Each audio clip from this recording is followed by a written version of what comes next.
Good morning. My name is Paulina Pałosz-Dickaty. I'm a psychologist and a psychotherapist at the PsychoMedic clinic.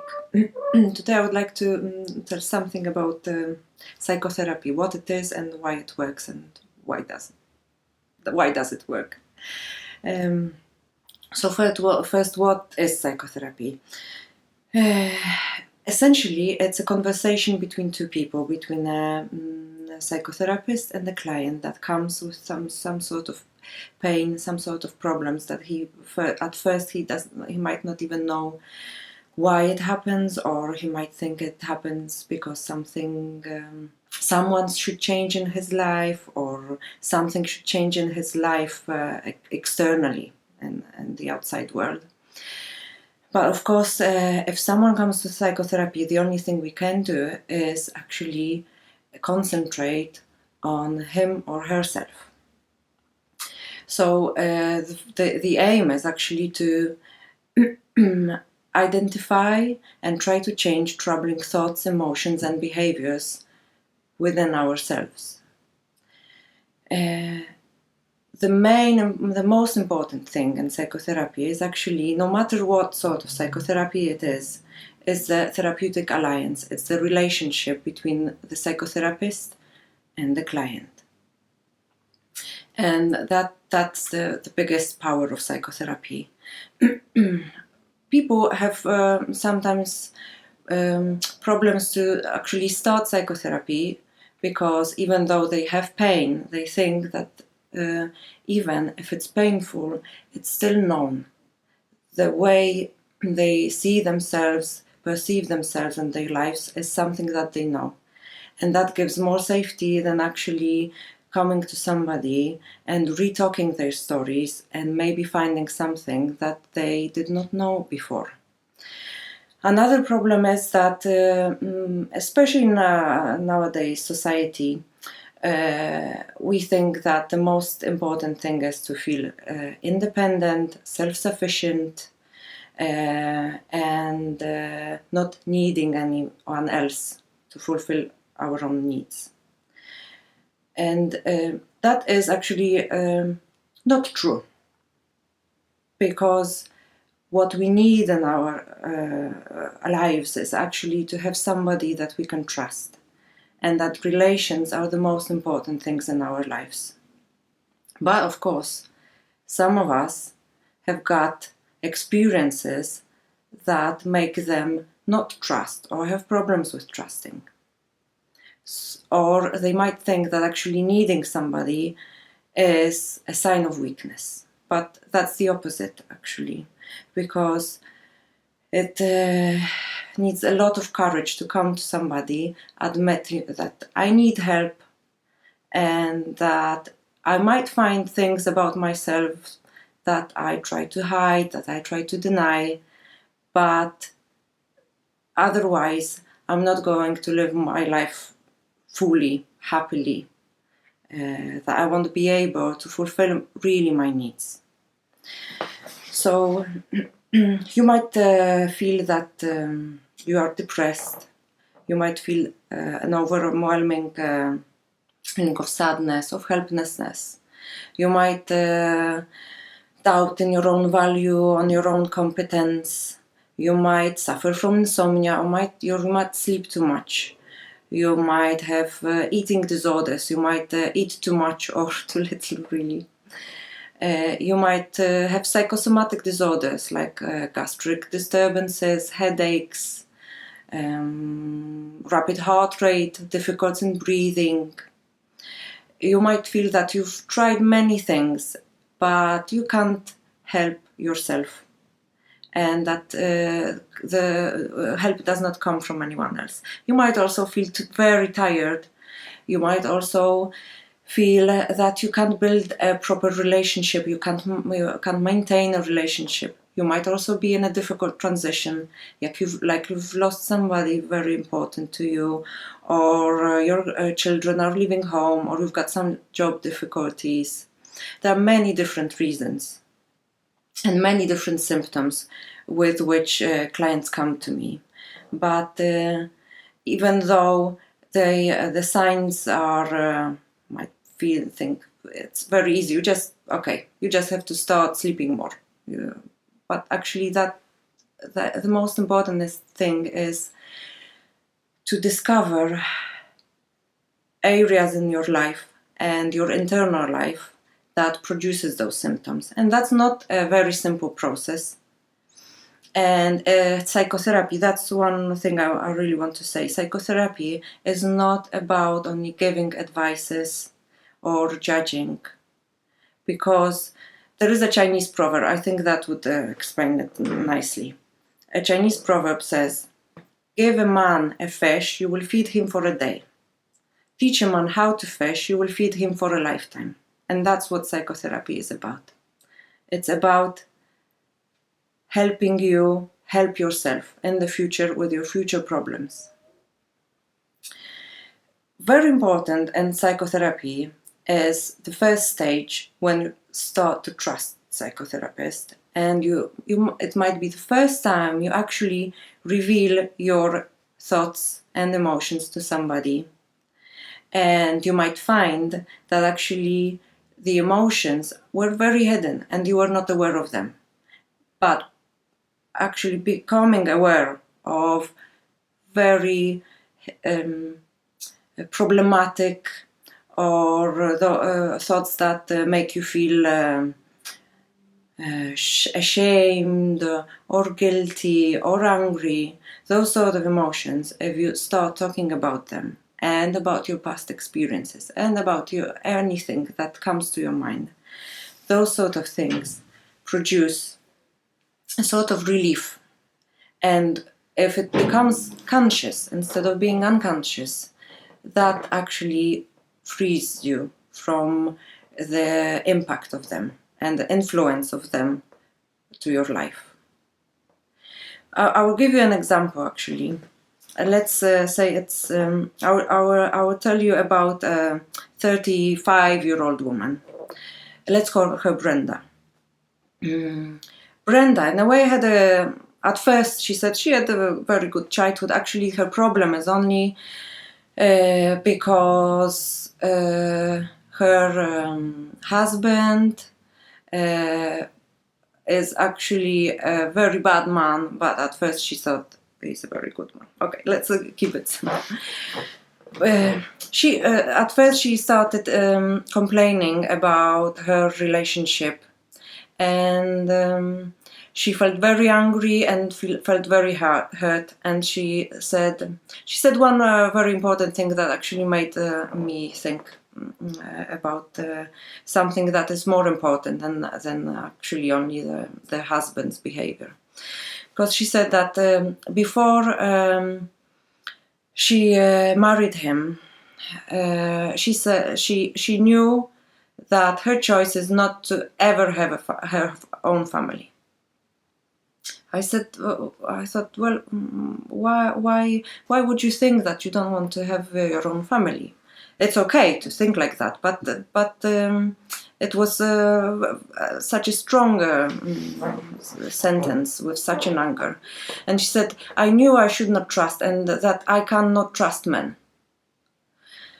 Okay, why can't you trust men? Why do you think like that? So we started talking about her background and about her history and about her childhood. And she said she had a mother, father, a sister. They were quite okay financially, especially that her father worked a lot and was very successful, but he was also very egoistic, and he did not treat her mother very well. And her mother did not work, and according to Brenda, that was a very big mistake, and that she did not want to be like her own mother. And she kept a lot of anger and grudge towards her father, and she quarreled a lot with him until he died when she was at the university. And she felt very bad afterwards, but still she thought that the only feeling she has towards him is anger and that he was a bad guy. When she started trusting me more, and I gave her acceptance and empathy and tried to understand her own perspective without having my own views on what are the roles, male and female roles, whatever. She started revealing emotions that she denied before and needs that she denied before. Because she denied that actually she needed a good relationship with her father, and that she was missing him, and that actually she was admiring him for what he did. That's why actually she was so successful in terms of her professional life.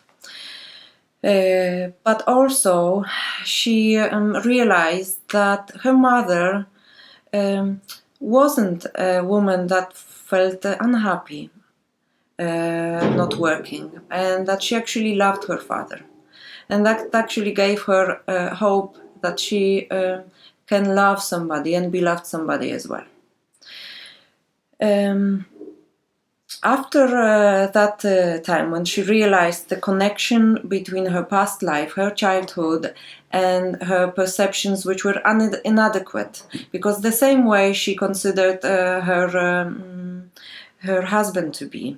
Actually, her marriage started this way, that this was a man that she knew before, but actually she knew more his wife, his previous wife, who died in a car accident a few years before.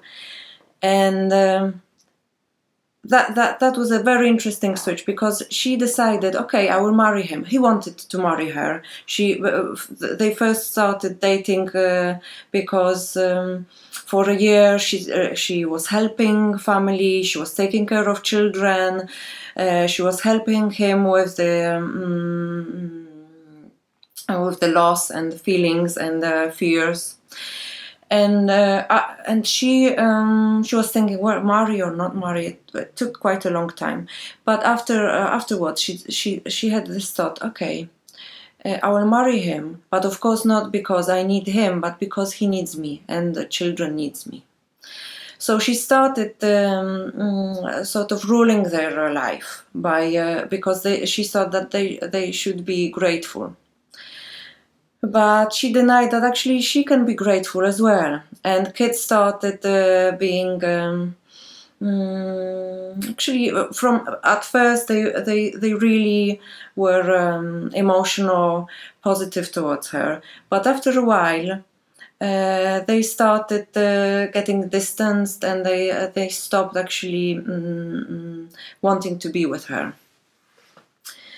And the marriage collapsed. And afterwards, during therapy, actually, she realized that her husband wasn't someone that wanted her only to help her with kids, and that it was instrumental, and that he did not have feelings towards her, because he had a lot. But his complaint was that she was emotionally cold. And actually that was her self-defense mechanism, to not start feeling attached. Like, she tried not to feel attached to me at first, but as the process developed, she started to feel that okay, her life is not uncontrollable, and that she has that doesn't have to feel unsafe and hurt for the rest of her life, but she can actually do something with her feeling of loneliness. Because actually what she came with was depression. She said she's depressed, but not because of her own denied needs and feelings conflicting as well, but more because that she met people that are untrustful. And this, even though she had a nice explanation of the situation, it did not make her feel happier. During the therapy, and actually towards the end of the therapy, she started realizing that she can still think about having a good relationship in her life, and that she does not have to see things the way she saw for the whole childhood, and that having a good relationship is possible in life. and that she's got choice, and that she's still attractive for men. She even tried to go back and try to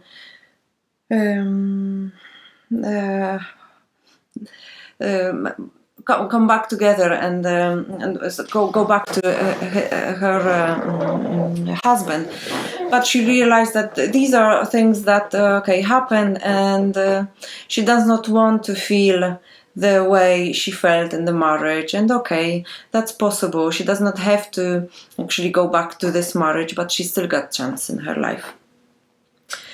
Towards the end of the therapy, we were also talking about her fears, her anxieties, whether she will deal with her life now better or not. And this is also a very important process in the therapy, to say goodbye to each other and feel that you can deal with your life issues now on your own, that you feel empowered, that you feel in control, that you've still got a lot of things to happen good in your life, and that you do not only react to your unconscious habits, but that you are self-aware and self-conscious, and you've got self-acceptance, and you feel happy and love and work, as Freud would say. So if you feel that you can't deal on your own, and you've tried other things, and you've tried talking to your friends and your family, and you read few books, and you still feel that there is something you don't understand and you need help with, remember that this is not a sign of weakness, but a sign of strength. And that actually expose yourself to a relationship with a psychotherapist and become vulnerable is actually something that will empower you in your life. And so I invite you, try a consultation with us here. You can do it personally by calling and coming to our center, or through Skype, because there are also situations, of course, in which you might not be able to use a personal relationship face-to-face in our center, but through Skype.